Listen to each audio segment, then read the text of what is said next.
Hello and welcome back to our next segment of the Asatru Edda. I am Asgarad Skeg, and today's chapter is in keeping with the last two that we've been reading as far as theme goes, and this next chapter is called Nifhel. And Nifhel is the place of the damned. It is the place where all corrupt and evil men go, and it is definitely not a place you want to find yourself in the afterlife. So, today's chapter, Nifhel. When the first Hrimthusar had abandoned the population fields that were populated by Bur's son, they received an abode corresponding as near as possible to their first home, and, as it seems, is identical to it, except that Niflheimer now, instead of being a part of chaos, is an integral part of the order, and is in the extreme north of Jormungand. As a part of this order, it is called Nifhel. Because of Gullveig's cedar and the corruption of mankind, it was necessary for the Godin to create a realm where Ninningar could be punished for their awful crimes. This place of the damned was built in the cold of Niflheimer and was called Nifhel. Within Nifhel lies the Nastradir, where the caves of punishment lie. It would be decided at the Hel-Thing whether or not the dead shall suffer the penalties that await them in this dreary land. Lies meant to harm others receive a long, expansive retribution. Perjury, murder, adultery, defaming of Hoffen, opening of grave mounds, treason, and villainy are all punished with unspeakable terrors. To the Nidingar, Odin has said, "Much did you lose when you lost my help, of all the Einahar in Odin's favor. Eager Odin shall now have your corpse. Your life is now run out. The Disir are angry with you. You shall now see Odin at the Thing. Malevolent vengeance awaits souls, and only recompense can spare their lot." When the judgment over the Nidingar is pronounced, they have to walk to meet their terrible weird. Their former Filja weeps when they see their departure. These Nornir bewail the Nair, and continue to feel sorrow and sympathy for them to the last. The cords of hell are tightly bound around their sides, and they are too strong to break. It is not easy to go free. They are driven along their way to the Helpter, who, armed with lemur, unmercifully lash them on hesitating heels. Invoke Mani against the Heiptir. Their path from Uther's Well goes north through Mimir's realm. It is arranged so that they should have to see the regions of bliss before their arrival in the world of torment. Thus, they get to know what they had forfeited. So their course leads them over the Leipter River, by whose shining clear, very sacred water solemn oaths are customarily sworn. It flows between glittering fields with flowers that neither wither and crops that are never cut. Over this river pass Bedabrick, a radiant stronghold where Balder and Nanna live with Leif and Leif Thrasser. Past Holgada, a fortress with several underworld rivers winding around it, where Mimir collected treasures for the coming world age. Past Mimir's well, that is ornamented with a ninefold golden trim, in which Yggdrasil's lowest leaf-abundant branches are reflected, and in which its middle roots immerses its river silver white root threads. Past the fortress of Mimir's 12 sleeping sons, and past the halls of Nat and her Disir. Without and within, I seemed to traverse all the 9 netherworlds, up and down. I sought an easier path, where I might have the readiest paths. of what is to be told, which I first saw when I came to the worlds of torment. Scorched birds where their souls flew, numerous as gnats. From the west I saw Von's Omer fly, and upstruck Gevalder Mimir's street. He shook his wings far around me, the earth and heaven seemed to burst. I saw the stag of the sun coming from the south. He was led by two together. His feet stood together on the earth, but his horns reached up to the heavens. Riding from the north, I saw the sons of Nidi Mimir.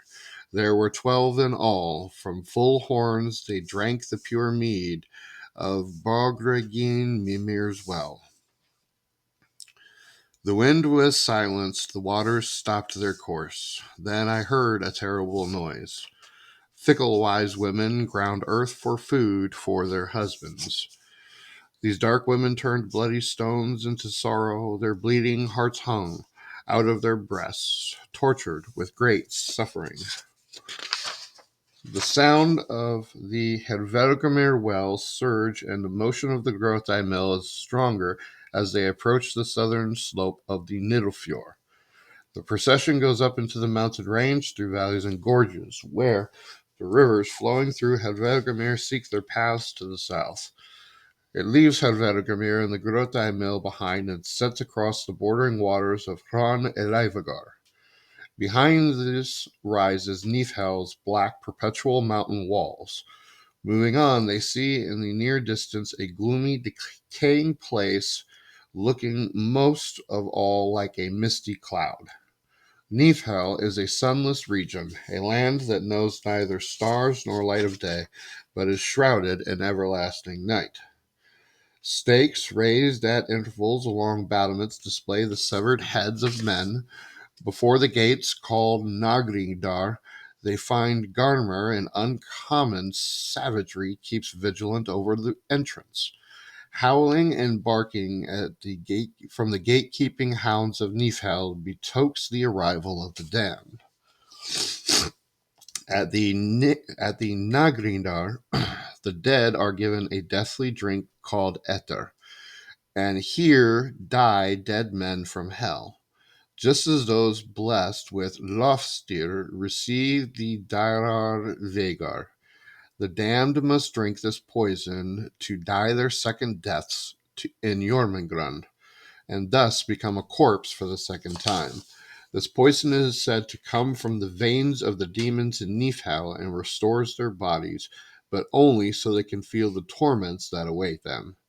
It is the mead much mixed with venom which forebodes evil. The Itar does not loosen the speechless tongues of the damned. They suffer their agonies without uttering a sound, and in Nifhel only the torturing demons speak. However, when the Vetir of torture is desire, the force and egg them on, they can produce a howl. Their second death consists of the Und, which they received from Odin before their birth, and it is the most precious elements of humans, flying away from them to return to Asagod himself. With it flies the Liturgoda, which Lodir gave to every human. It is the finer body made in the image of the Godin, and it gives its outer physical coat the form that it bears in the earthly life. With their inner body leaving them, the damned soul receives another covering, whose appearance reproduces its wickedness and is always ugly, often monstrously harsh to behold. Now that the Nair, the damned, who are conscious and capable of suffering, and have been condemned to a punishment which is not to cease so long as they are sensitive to it. Now winged monsters and bands of Nifhel's birds of prey, and the ones who gnaw at the world tree, Needhogger, the eagles, Ari and Hreisvelger, and their equals fly in dense flocks to the south and alight on the rocks around the Nidingar. These open on creaking hinges, and when the damned come through them, the winged demons fall upon the offering selected of them. pressing them under their dagger-sharp wings, and fly with the terrible screeches through Nifhel's misty atmosphere to the rooms of torment appointed for them. The gate entry stands high above them, but they make their way to the lofty point of access. Whenever black, misshapen specters through the region, and you can hardly tell which is more frightful, the sound or the sight of these gibbering phantoms. Everything is foul, so that the rotting filth assails the visitor's nostrils with an unbearable stench. The regions over which the demon hordes fly are simply terrible to behold. This is Nifhel, home of the Hrimthusar, the dead underworld Jotnar, and the Vatir of Disease. At Jormungand's northern horse store, under the outermost root of the noble tree, Giger and Jotar, dead men, Dverger and Dokorfar dwell. It is here that the offspring of Ymir's feet live, the monstrously born and monstrously bearing primeval Jotnar, or rather their souls wrapped in a ghostly body similar to their earthly one. They do not speak, they only shriek and stare with wild eyes.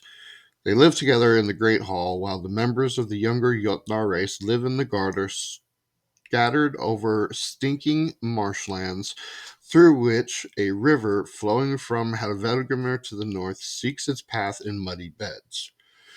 From the east, this river falls through the venom dales with swords and daggers. Its name is Sleder. It is here in Nifhel that demons of restless uneasiness, mental agony, convulsive weeping, and insanity have their homeland.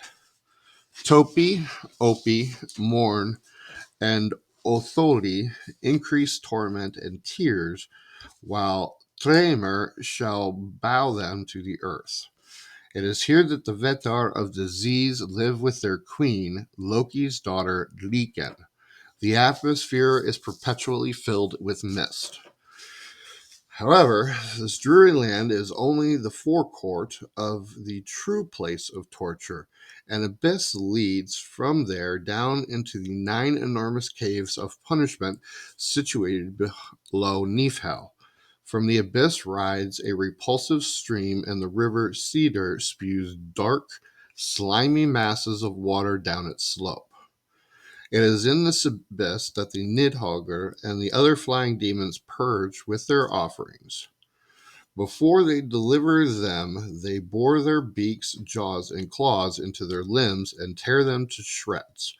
But they grow together again. A third death is not given to the damned.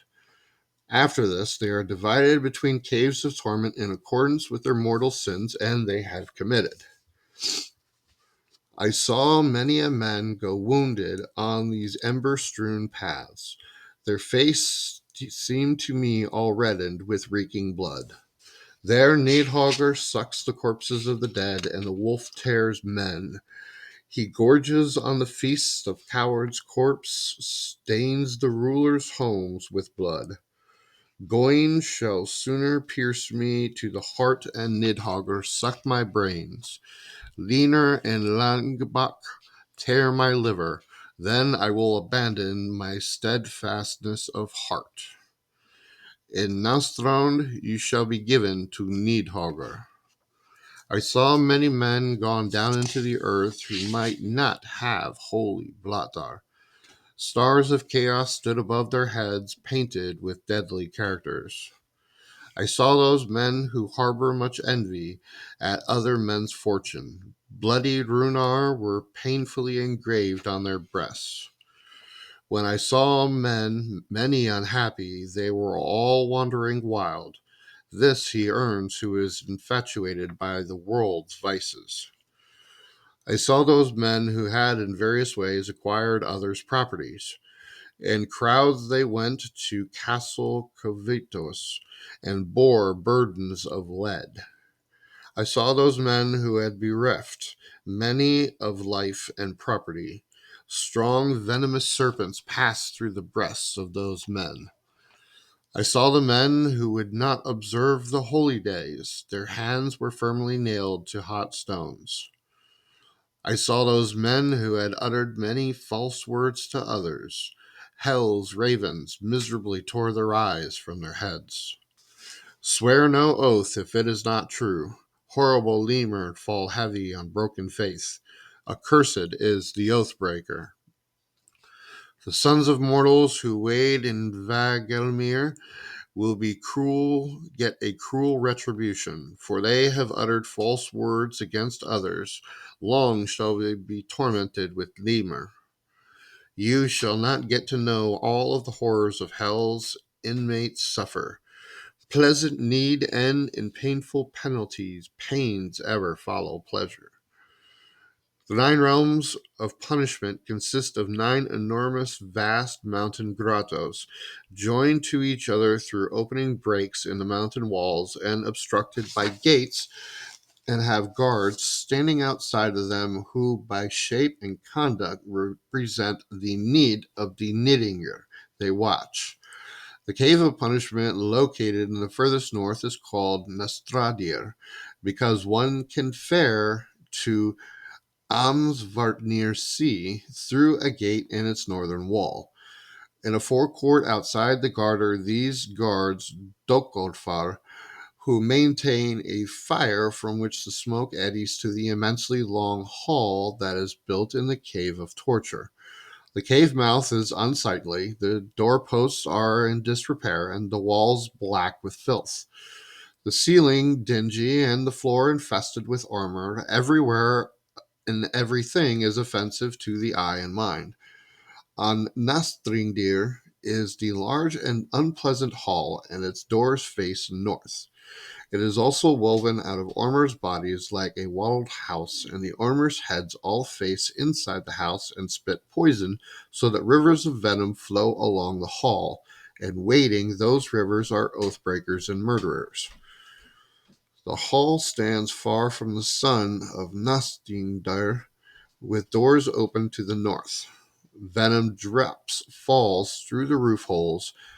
The hall is made from the backs of twined serpents.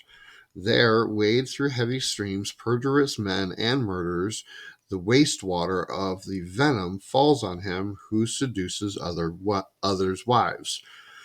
The armor flies from every direction and spit over them. The frantic demons hover now and cast their venomous spittle everywhere on those beneath.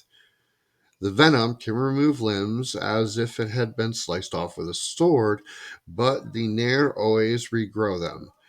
Being hanged with the wolf tied to one's body is a method of punishment reserved for murderers of kinsfolk. The hall, completely ruinous within and thick with vile, powerful odor, is crammed with everything which could disgust the eye or mind. The doorposts smeared with age-old soot, the walls plastered with grime, the ceilings composite of spikes, the floors and walls crawling with armor and spattered with every kind of filth. The bloodless apparitions of monsters squat on the iron seats, which are railed off by a netting of lead. With fearful porters are stationed to keep watch at the threshold. Some of these shrieking wield rows of clubs, while others play an ugly game of tossing a goat skin to one another. Thank you for sitting in on this next segment reading the Asatru Edda on the Place of Damnation. I hope you enjoyed the content. Please support the channel, hit that thumbs up button, and don't forget to subscribe to catch all of our new content. Thank you again for listening in, and we'll see you on the next one.